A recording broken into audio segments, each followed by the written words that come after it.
Bonjour à tous, j'espère que vous allez bien. Nouvelle vidéo après un certain temps d'absence.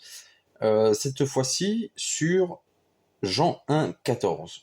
Dans la vidéo précédente, nous avions vu le titre de Seigneur attribué au Christ et nous avons vu, à travers cette dernière vidéo, la méthodologie employée par Najm al-Din al-Toufi.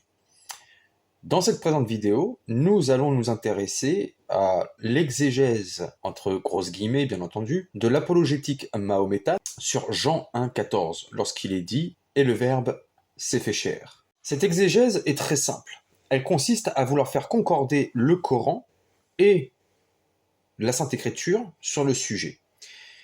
Le Coran, comme chacun le sait, définit, qualifie, nomme Jésus comme étant une parole d'Allah. Là où malheureusement les chrétiens ont la naïveté de tomber dans ce qu'on appelle une falsification exégétique, c'est qu'ils veulent à tout prix faire dire au Coran ce qu'il ne dit pas. En effet, les chrétiens ont cette naïveté de tomber dans le problème de ce que j'appelle le lexique commun. C'est-à-dire que parce qu'il y a un lexique commun, les chrétiens ont la naïveté de croire que la réalité se trouvant derrière les termes est semblable aussi bien du côté mahométan que du côté chrétien, ce qui est entièrement faux, que ce soit sur le titre Verbe de Dieu ou que ce soit sur le titre de Messie. Nous aborderons ce sujet de messianité, de la messianité, dans une autre vidéo, et d'ailleurs dans un live sur la chaîne YouTube Flambeau du discernement. Les chrétiens ont cette naïveté de dire, ou de croire, que parce que Jésus est nommé Verbe de Dieu, donc le Coran est obligé d'avouer par là qu'il est Dieu. En réalité, les chrétiens font un déplacement exégétique de l'évangile selon saint Jean vers le Coran. Eh bien, les apologètes mahométans font exactement la même chose, mais dans le sens inverse, c'est-à-dire que les prosélytes mahométans veulent faire croire dans le dialogue interreligieux que lorsque saint Jean dit « et le Verbe s'est fait chair », cela signifie le kun fayakun du Coran, c'est-à-dire que saint Jean n'a pas eu l'intention de dire ce qu'il a écrit, c'est-à-dire que le Verbe créateur s'est bel et bien fait chair, mais que Jésus, à travers le Verbe de Dieu, a été créé. C'est la pensée coranique. Il est une parole d'Allah, dans le sens où Dieu a dit « soit » et il a été.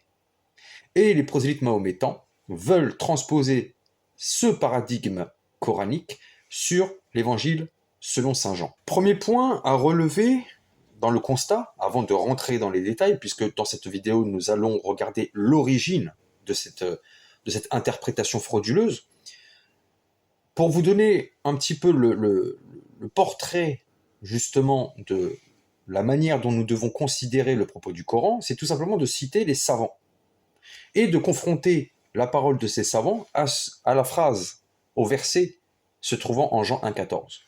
Nous allons prendre par exemple Ibn Taymiyyah. Ibn Taymiyyah nous dit « Et le Tout-Puissant a dit, et sa parole qu'il a accordée à Marie est un esprit de lui. » Muhammad dit sur l'autorité de Qatada, et sa parole qu'il a accordée à Mariam, qui est sa parole soit, et cela fut. Donc, on est bien sur le thème du kun fayakun. Jésus est le Verbe de Dieu, au sens où Allah a dit soit, et il a été. Et Qatada a dit, ce n'est pas la parole qui est devenue Jésus, mais par la parole devint Jésus. C'est-à-dire que le Verbe créateur n'est pas Jésus, n'est pas devenu Jésus, mais Jésus vint à l'existence par le biais du Verbe créateur. C'est-à-dire que le Verbe créateur a fait Jésus. Ibn Taymiyyah va préciser que Ahmad ibn Hanbal rapporta aussi cette interprétation. On a aussi son disciple Ibn Kathir, qui va aussi rapporter cette interprétation. Il sera suivi par Ibn Hazm. On a aussi Ibn Abi Hatim al-Razi, qui est mort en 940, qui va aussi dans ce même sens, tout comme Al-Qurtubi. En vérité, c'est la majorité des exégètes qui vont avoir ce sens-là, à savoir que la parole n'est pas devenue Jésus, mais par la parole, Jésus devint. Ce qui est très intéressant ici, c'est lorsqu'on fait la comparaison entre le propos de Qatada et l'évangile de Jean. Je vous le mets juste à côté. Comme vous pouvez le constater, la phrase de Qatada qui dit que la parole n'est pas devenue Jésus est l'exact opposé de la phrase de Saint Jean. Il y a simplement une négation en début de phrase chez Qatada. C'est tout. Le mot verbe, le mot devenir et le mot, alors d'un côté Qatada, Jésus et chez Saint Jean, chair, c'est exactement la même chose.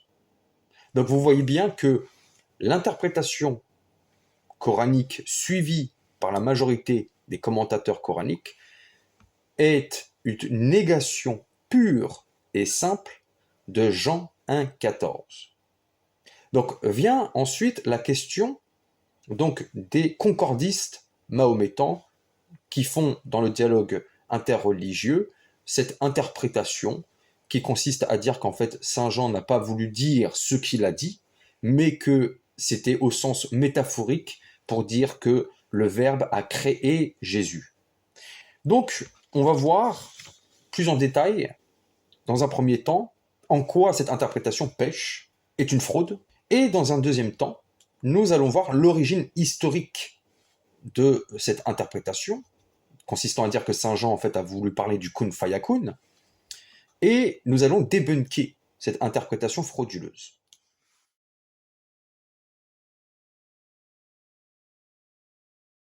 Nous allons commencer par une analyse textuelle de Jean 1,14. Le verbe genumai, employé en Jean 1,14, lorsqu'il est dit « ologos sarx et geneto », traduit par le verbe copulatif arabe « sara », est un verbe déponent intransitif, ce qui par définition réfute le kun coranique affublé à Aïssa. Joseph Thayer précise que le verbe genumai signifie, je cite, « devenir, être fait ».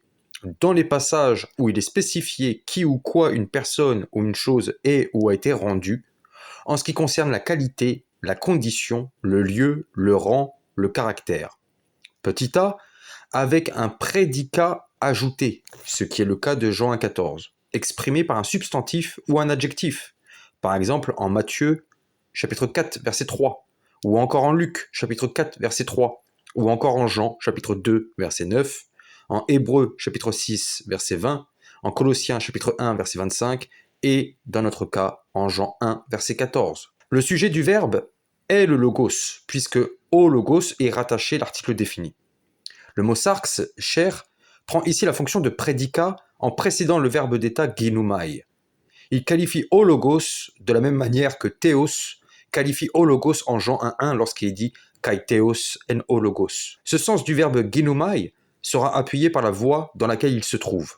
Il est à la voix moyenne. Herbert Versmith précise qu'en grec, je cite, « Le moyen dénote habituellement que le sujet agit sur lui-même ou pour lui-même. » Le grammairien Francis Gignac dira quant à lui que, je cite, « La voix moyenne est employée dans sa signification originale sur le sujet grammatical qui est à la fois le performeur et les receveurs de l'action. » En d'autres termes, il s'agit ici du logos. La voix moyenne, accordant le verbe genumai en Jean 1,14, est liée à l'état de ce verbe, comme je l'ai indiqué, classé dans la catégorie des verbes déponents. Ces verbes ont une forme passive, mais un sens actif. Alors comment comprendre cette ambivalence? Shosei Goodrich, dans ses Elements of Greek Grammar, écrit, je cite, « Les verbes actifs peuvent être divisés comme transitifs et intransitifs. Un verbe actif transitif dénote une action qui passe de l'agent à quelque objet. » Ça, c'est l'interprétation mahométane avec le kun fayakun. Un verbe actif intransitif dénote une action qui n'a pas d'effet sur toute chose au-delà de l'agent lui-même. Ceux appelés communément verbes neutres sont réellement intransitifs, parce que l'effet est confiné dans l'objet. Ceux seulement qui dénotent un état simple d'existence sans action, comme être, sont proprement neutres, même si le nom est plus communément appliqué à tous les verbes intransitifs. Les verbes déponents ont la forme du moyen, avec quelques temps pris au passif, et une signification neutre ou active, comme dekestai, genumai, être.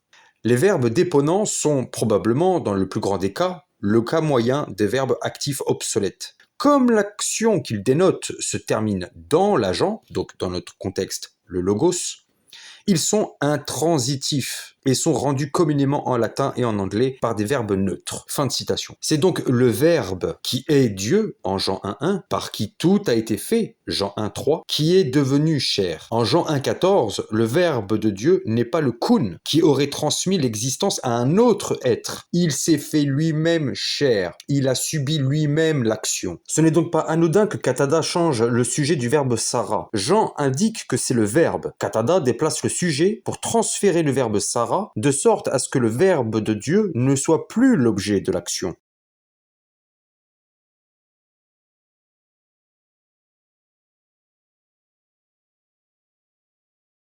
Maintenant que nous avons fait un bref constat grammatical ne laissant aucun doute sur la manière dont nous devons comprendre le verset, tournons-nous vers les Mahométans. La Dawa et les critiques mahométans ont quand même tenté d'approcher Jean 1.14. Et le moindre que l'on puisse dire, c'est qu'ils sont en désaccord entre eux sur la manière dont nous devrions aborder le verset. Pour Ibn Rabban Tabari, par exemple, qui a vécu au IXe siècle, je cite, « L'affirmation de l'évangile et le verbe devint chair est probablement que le rédacteur y a omis par erreur le mot pas, ou de, ou dans, afin que la supposition soit le verbe ne devint pas chair, ou une partie du verbe devint chair, ou le verbe habita dans la chair. Donc, le verset serait tout bonnement falsifié. En sens inverse, Ibn Hazm, je cite, accepte la lecture chrétienne de Jean 1.14, que le verbe entra dans le monde dans un corps humain, non comme une parole inspirée donnée à Jésus par Dieu, mais comme la vraie nature de Dieu en Jésus. Et conséquemment, pour ce polémiste mahométan, nous explique Théodore Pulcini, dans son évangile, Jean affirme clairement que personne n'a jamais vu Dieu, Jean 1.18. Mais si Dieu est devenu chair et habita parmi eux dans la personne du Christ, conformément à Jean 1.14, comment peut-il être dit que personne n'a jamais vu Dieu? Pourtant, le peuple a vu le Christ. Ainsi, l'évangile se contredit lui-même. Il affirme que Dieu ne peut pas être vu et pourtant a été vu en Christ. Fin de citation. Najm al-Din al-Toufi, que nous avions vu dans la vidéo précédente, suivra la voie d'Ibn Hazm et déclara concernant l'évangile, selon saint Jean, que sa parole, vraiment, la parole de Dieu s'est incarnée et transformée en chair et en sang, nous ne tenons pas cette opinion. Fin de citation. Ainsi, c'est l'apôtre lui-même qui se contredirait dans son enseignement. Pour Ibn Hazm et Najm al-Din al-Toufi, l'évangile selon saint Jean se contredit. Des commentateurs modernes admettaient la signification naturelle de Jean 1.14, mais en l'accusant cette fois-ci d'être la conséquence de la philosophie philonienne de Philon d'Alexandrie, comme Saïd Aboul Ala Moudoudi sur la sourate 471. Bien qu'au tout début, les chrétiens aient appris que le Christ était né sans père par le commandement de Dieu, ils ont pourtant été tellement induits en erreur par la philosophie alexandrine de Philon qu'ils ont d'abord pris kalima, le commandement, pour la parole divine, puis changé la parole divine en logos. Puis ils ont construit sur la doctrine du logos qui les a égarés vers la fausse croyance en la nature divine de Jésus-Christ. C'est ainsi qu'ils en sont venus à croire que Dieu s'était révélé lui-même ou avait révélé son attribut éternel de la parole dans la personne de Jésus, voir Jean 1.1 et Jean 1.14. Comme on le voit, tout un panel d'interprétations mahométan se présente devant nous. Jean 1.14 fut tour à tour accusé d'être falsifié, d'être une contradiction de l'apôtre lui-même, d'être la conséquence d'une influence philosophique hellénistique, ou encore que les chrétiens n'auraient pas compris le verset. C'est une confusion significative de la part de critiques qui prétendent rétablir la vérité. La dernière approche que je viens de mentionner, celle du concordisme, est clairement celle privilégiée par la dawa moderne francophone. Cette approche consiste à dire que ce sont les chrétiens qui auraient mal compris les propos de l'apôtre et que celui-ci enseignerait en Jean 1.14 le fameux kun fayakun, soit et la chose est. Comme nous le voulons de le voir, c'est impossible grammaticalement puisque Qatada refuse précisément la phrase de saint Jean en déplaçant l'objet, le sujet du verbe Sarah, du kalima, vers Aïssa, de sorte à dire que ce n'est pas le verbe de Dieu qui est le sujet du verbe Sarah. Selon l'élucubration mahométane et leur volonté de distinguer le verbe créateur de Dieu, de Jésus, dans le prologue, l'apôtre Jean aurait dû écrire « Et le verbe créa, fit une chair ». Exactement comme en Genèse 1, dont Jean reprend la trame concernant le rapport entre Dieu, le verbe et la création. Le nom sarx, chair, ne serait donc pas prédicat dans ce cas-là, mais construit à l'accusatif, et le verbe genomai remplacé par poio, faire, créer. Ou mieux, si nous reprenons le prologue de saint Jean lui-même, en Jean 1.3, il est dit « Toutes choses ont été faites par lui, et rien de ce qui a été fait n'a été fait sans lui ». Saint Jean aurait dû écrire le verset 14 comme « Et une chair a été faite par lui ». Ou alors, en sens inverse, rédiger Jean 1.3 comme Jean 1.14. Et le verbe est devenu toute chose, si sa pensée était celle que les mahométans prosélytes veulent lui attribuer, à savoir la pensée coranique. Mais en réalité, saint Jean fait bien le distinguo entre le Verbe de Dieu et les choses créées. Jean 1,3 en est la preuve. La preuve est dans le prologue lui-même. La manière dont Jean écrit Jean 1,3 s'inscrit pleinement dans le style littéraire juif. Sa phraséologie en est typique. Prenons pour cela un verset de Genèse 1. Il est dit, en Genèse 1,3, Dieu dit que la lumière soit, et la lumière fut. Tout mahométan y verra le fameux kun fayakun, soit et la chose est. La Septante donne eipen o theos geneteto phos, kai egeneto phos. Le sujet du verbe ginomai est la lumière, quand il est dit kai egeneto phos. Cela prouve clairement que c'est l'objet, donc ici la lumière, que c'est l'objet de la parole soit, qui est le sujet du verbe ginomai. C'est l'objet, la lumière de la parole créatrice, qui est sujet du verbe devenir, pas le verbe de Dieu. On voit ailleurs, au psaume 33, verset 9, il a dit et ils ont été. Il a commandé et ils ont été créés. La parole créatrice est systématiquement exclue de la création. Par exemple, en 2 Pierre 3,5, nous lisons ils veulent ignorer en effet que des cieux existèrent autrefois par la parole de Dieu. Ou encore dans le livre de la sagesse, chapitre 9, verset 1, Dieu de mes pères, Seigneur miséricordieux, qui par ta parole a créé toute chose. Jamais la Bible ne montre que le Verbe de Dieu créateur est devenu l'objet du soi. Ce sont les choses créées par Dieu qui deviennent, pas le Verbe de Dieu qui lui créait. Et justement le Targum Néophiti, l'un des plus anciens Targumim rédigés en Terre Sainte, paraphrase Genèse 1.3 comme suit, je cite, la parole de Yahvé dit qu'il y ait de la lumière. Il y eut de la lumière selon la décision de sa parole. Dans le manuscrit de Paris, Bibliothèque nationale Hébreu 110, le verset est rendu comme suit, je cite, à propos de et il dit, de Genèse 1.3, et la Memra du Seigneur dit que soit la lumière. Il eut la lumière à travers sa Memra, à travers sa parole. Saint Jean, respectant donc le style littéraire de la Sainte Écriture et de la tradition synagogale, montre clairement en Jean 1.3 que le Verbe de Dieu n'est pas sujet des verbes liés à l'existence des choses créées par son entremise. Le Verbe de Dieu n'est jamais identifié à l'objet de la parole soit. De fait, lorsque Saint Jean précise en Jean 1.14 que le Verbe s'est fait chair, son intention était bien de dire que c'est le Verbe lui-même, le Verbe créateur qui est à la fois l'agent et le récipiendaire du devenir chair. Malgré tout, la Dawa force le verset. Mais d'où vient ce concordisme islamique ?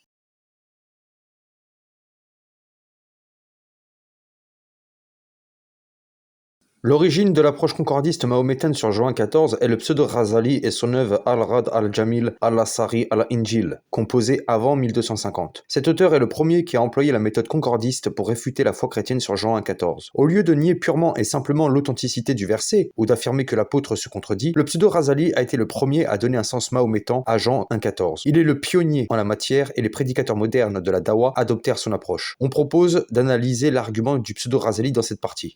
Nous mettons son argumentaire. Je cite. Le deuxième passage ambigu est sa parole à la fin du chapitre « Et la parole s'est faite chair et a habité parmi nous, et nous avons vu sa gloire ». Il est nécessaire de citer comment cette terminologie est écrite en copte, afin que leur erreur et leur abandon de bon sens essentiel et leur détournement de son sens d'être compris convenablement à être compris en contradiction avec l'intelligence intuitive puissent être connus. La forme écrite de cette phrase est « Wuo bizagi afer ou sarx ». La signification de ces mots en copte est le verbe « a fait un corps », parce que « afer » signifie en copte « il a fait ». Selon cette phrase, aucune difficulté ne subsiste, car la phrase indique clairement que le connaissant, qui est identifié à l'hypostase de la parole en parlant de l'apôtre Jean, qu'il affirmait être Dieu lorsqu'il a dit « et Dieu était la parole », a fait un corps, et il a vécu parmi nous, et nous avons vu sa gloire. En d'autres termes, ce corps que Dieu a fait était en réalité Jésus, que la paix soit sur lui, et c'est lui qui est apparu et dont la gloire a été vue. Trois choses sont à retenir dans un premier temps dans son argumentaire. Premièrement, il y a recours à la langue copte, et plus particulièrement le dialecte bohaïrique. Deuxièmement, soulignement du verbe copte affaire en Jean 1.14. Troisièmement, le verbe selon le pseudo-Ghazali signifie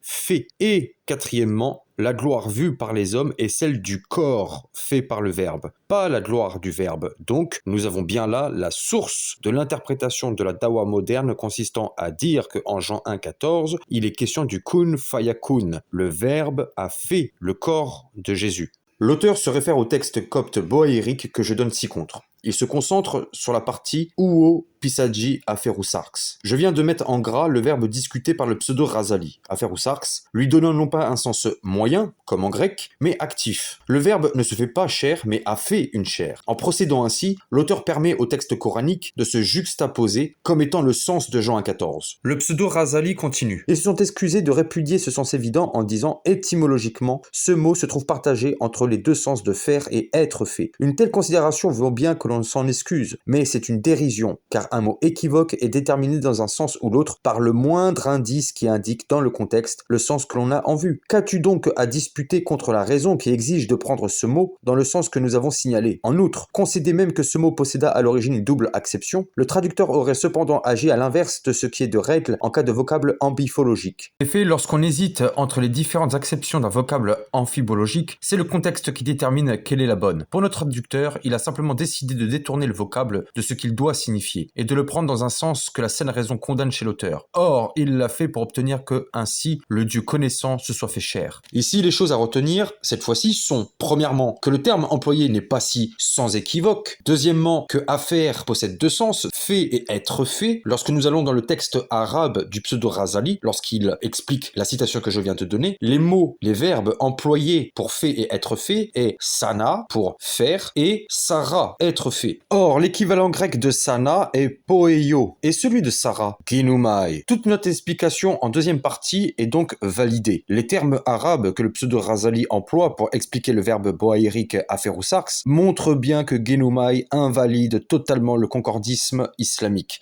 Sans quoi, Saint Jean aurait employé poeio. Et ensuite, troisièmement, c'est le contexte qui donne le sens du verbe, le moindre indice du texte. Nous allons donc nous arrêter sur le verbe aferousarx et analyser le procédé du pseudo-Razali. La forme du verbe en Jean 1,14 est composée de af, plus le verbe er, plus l'article indéfini ou, plus le nom sarx. Tout d'abord, relevons que le pseudo-Razali élude très rapidement le sens moyen de affaire, être fait. Pourtant, les exemples dans le Nouveau Testament ne manquent pas. En Luc 6,49, il est écrit « Mais celui qui entend mes paroles et ne met pas en pratique est semblable à un homme qui a bâti une maison sur la terre sans fondement. Le torrent s'est jeté contre elle, aussitôt elle est tombée et la ruine de cette maison devint grande. » Ici, devint grande est exactement construit de la même manière qu'en Jean 1,14. En Matthieu 8,10, il est dit « Après l'avoir entendu, Jésus fut dans l'étonnement, et il dit à ceux qui le suivaient, « Je vous le dis en vérité, même en Israël, je n'ai trouvé une aussi grande foi. » Là encore, même construction qu'en Jean 1,14. Doit-on mettre le verbe « er » à la forme active, de sorte à lire « Jésus fit un étonnement » ? Cela n'a strictement aucun sens. Et doit être pris à la forme moyenne, de sorte à lire « Jésus devint étonné ». Nous avons encore Matthieu 14,5. Il, en parlant d'Hérode, il voulait le faire mourir, à propos de Jean le Baptiste. Mais il craignait la foule, parce qu'elle le regardait comme un prophète. Ici, craindre est à la même forme qu'en Jean 1,14. Doit-on lire « Il voulait le faire mourir, mais il fit peur à la foule ». Cela n'a pas de sens. Là encore, le verbe « composer » doit être pris à la forme moyenne. Son approche consiste donc simplement à jouer sur l'ambivalence de cette construction grammaticale afin de pouvoir apposer sur le texte évangélique l'enseignement coranique. Différencier le verbe du Christ pour en faire deux choses différentes, deux sujets différents, d'avoir une approche concordiste en jouant sur l'ambiguïté d'un verbe pouvant être défini soit à la voix active, soit à la voix moyenne, comme les trois versets que nous venons de donner. Nous allons constater que le pseudo-Razali, et c'est là la grande ironie de la situation, a retranché le contexte grammatical pour prétendre que affaire, en Jean 1,14, serait à la voix active, et donc que Jean 1,14 n'enseignerait pas l'incarnation du Verbe de Dieu. Une étude lexicale et syntaxique le démontre amplement, avec bien entendu le contexte. Pour cela, nous allons nous aider des dictionnaires grammaticaux du boaïrique et simplement appliquer à Jean 1,14 les règles de ce dialecte. Le verset commence par ouo, qui est une conjonction de coordination signifiant « et ». Il équivaut au koiné « kei ». Vient ensuite le nom pisadji, composé de l'article défini masculin « pi » et du nom masculin « sadji ». Jean 1,14 commence donc par « et le verbe ». Le genre masculin de l'article défini et du nom sadji doit être retenu. Par la suite apparaîtra le verbe que le pseudo-Razali revendique, « aferousarx ». Aferousarx est un verbe composé. La base verbale est « er », signifiant soit être, devenir, être devenu, soit faire. Il est suivi ensuite par l'article indéfini ou. Cet article est employé aussi bien avec un nom féminin que masculin. Finalement, il est composé du nom sarx. Dans le Concise Coptic Dictionary Boaïrique English, nous lisons que sarx provient du grec sarx, signifiant la chair, un corps. Mot que l'on retrouve précisément dans Jean 1,14 dans le grec. Son genre dans le boaérique est féminin. Il faut retenir ce détail car il sera la chute de l'explication simpliste du pseudo-Razali. Ainsi, nous devons traduire littéralement ce fragment de Jean 1,14 comme suit. Uo et pisagi, le verbe aphéroussax, se fit ou a fait une chair. Il reste un élément dans ce fragment qui déterminera la pertinence de l'argument du pseudo-Razali. Au début se trouve le préfixe de conjugaison af, est employé pour conjuguer les verbes au parfait et à la troisième personne du masculin singulier. Le préfixe af est employé pour accorder le verbe er avec le sujet, à savoir le verbe pisagi. Cette analyse va nous permettre de savoir dans quel sens nous devons comprendre le verbe er. Le pseudo-Razali affirma que nous devons lire le sens comme « et le verbe fit une chair ». A-t-il raison?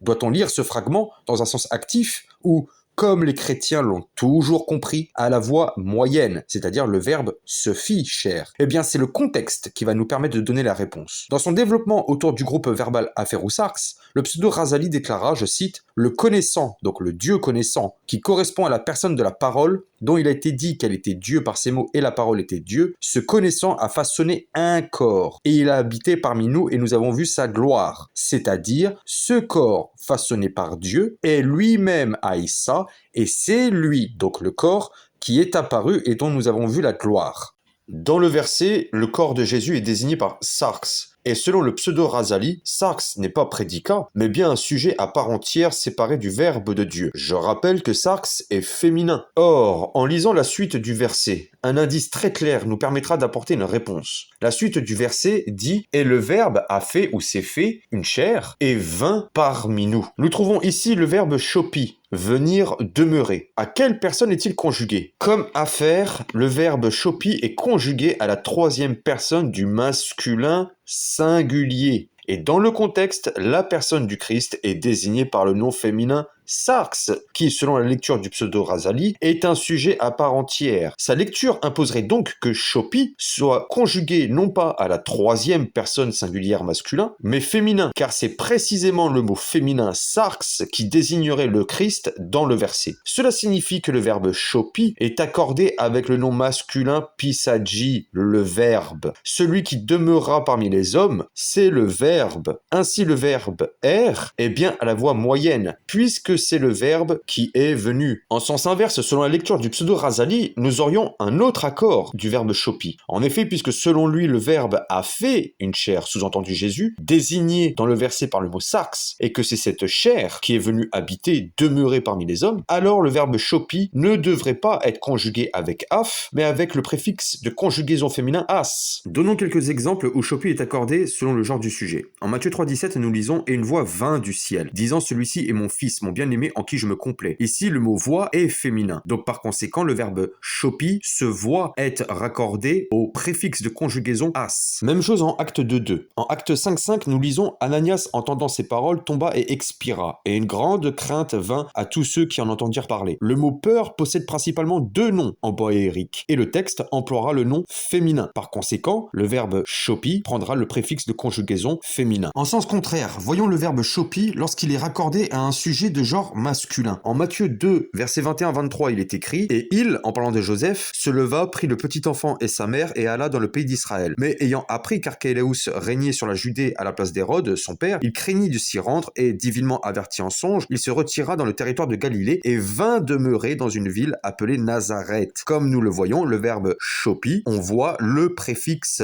af est ajouté. Pourquoi? Parce que le sujet est Joseph. En Matthieu 4, versets 12 et 13, nous lisons « Ayant appris que Jean avait été livré, il, en parlant de Jésus, se retira dans la Galilée. Il quitta Nazareth et vint demeurer à Capharnaüm », donc ici nous avons le verbe chopi, situé près de la mer dans le territoire de Zabulon et de Naphtali. Comme nous le constatons, le préfixe de conjugaison af est ajouté au verbe chopi parce que le sujet est Jésus. En Matthieu 8, 24, nous lisons « Et voici une grande tempête vint demeurer sur la mer, que la barque était couverte par les flots. Et lui dormait. » En verset 24, le verbe est accordé selon le genre du nom tempête, qui est, selon le dictionnaire boaérique, de genre masculin. Donc il y a le préfixe de conjugaison conjugaison af. Mais 2 versets plus loin, au verset 8-26, on lit « Et vint un grand calme ». Cette fois-ci, le mot « calme » est féminin dans le boaérique. De fait, nous avons le préfixe de conjugaison as. À la lumière de ces exemples, retournons vers Jean 1,14 et concluons au regard de l'accord de Shopi. Qui est venu parmi les hommes? Est-ce le verbe, de genre masculin, ou, selon la lecture du pseudo-Razali, la chair, de genre féminin, distincte du verbe? La réponse est donnée clairement par la grammaire. Shopi est accordé au masculin. C'est le verbe de Dieu. Cela implique donc que non seulement le verbe affaire est à la voix moyenne, mais de plus que la chair ne désigne pas un autre être que le verbe, mais prend au contraire la fonction de prédicat qualifiant le verbe. Il est donc clair que le pseudo-Razali a fait concorder le Coran et l'Évangile en falsifiant le verset, en tronquant très nettement le contexte. Le dialecte boaérique n'appuie aucunement la position islamique, ne donne pas un appui à la définition coranique de Jésus. Elle ne fait que suivre le texte grec, dont elle est une traduction. Le concordisme islamique est obligé de tordre les textes pour pouvoir insérer son paradigme. Au regard de toutes ces données, il est donc évident que le concordisme islamique prêché et relayé par la dawa, consistant à dire que Jean 1,14 enseigne le kun fayakun, ne tient pas une seule seconde. Tout cela a été fondé sur une fraude intellectuelle et exégétique.